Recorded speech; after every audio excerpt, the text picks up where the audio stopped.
Vous avez donc remarqué plusieurs nouveautés dans le soya cette année, dont les variétés plus branchues qui offrent un plus haut potentiel de rendement. Aujourd'hui, voyons ensemble les facteurs de gestion importants pour atteindre des rendements encore plus hauts avec les nouvelles génétiques.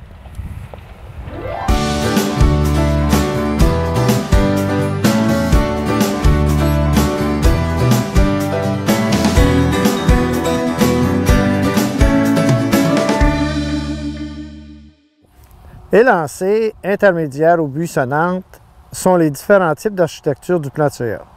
Il peut varier sous différentes conditions. Certains cultivars vont produire un plant plus élancé lorsqu'ils sont semés en rang étroit et vont brancher davantage en rang plus espacé.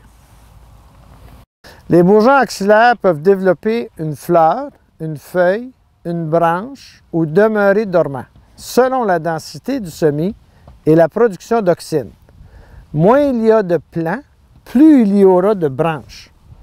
C'est ce qu'on appelle le degré de buissonnement du soya. Cette caractéristique va dicter l'espacement et le taux de semis qui sont la clé pour l'atteinte du rendement visé. Les plantes buissonnantes produisent des branches latérales remplies de gousses qui sont importantes pour l'atteinte d'un rendement optimal. Il est possible d'augmenter le développement des branches latérales en diminuant le taux de semis jusqu'à 6 plants par pied sur un espacement de 30 pouces. La météo, le groupe de maturité, les conditions de sol, les dates de semis et les pratiques culturelles influencent le développement du plant de soya. Autant de facteurs qui ont un impact sur le développement végétatif de la plante. Il faut donc maîtriser le taux de semis avec l'espacement approprié, non seulement pour atteindre un niveau de rendement supérieur, mais aussi limiter l'incidence de la moisissure. Le développement des fleurs est le moteur du rendement.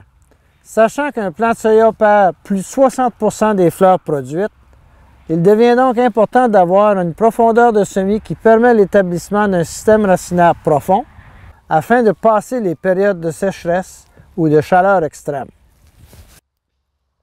En gérant adéquatement la profondeur de semis dans le soya, on s'assure que les plants lèvent tout en même temps. C'est la clé du succès dans le soya. Nous venons donc d'établir que l'architecture des plantes contribue largement à l'augmentation du potentiel de rendement. Une population élevée qui restreint la circulation de l'air dans l'entre-rang, combinée à des conditions climatiques humides, favorise l'éclosion des sclérotes de la moisissure blanche et les chances que celle-ci infecte la plante. Vous devez donc déterminer le taux de semis selon vos conditions de champ, vos équipements et vos pratiques culturelles. Les recherches démontrent que des populations à la récolte de 115 000 plants à la hauque peuvent donner des rendements supérieurs avec des soyas de type branchu. Visez plus haut.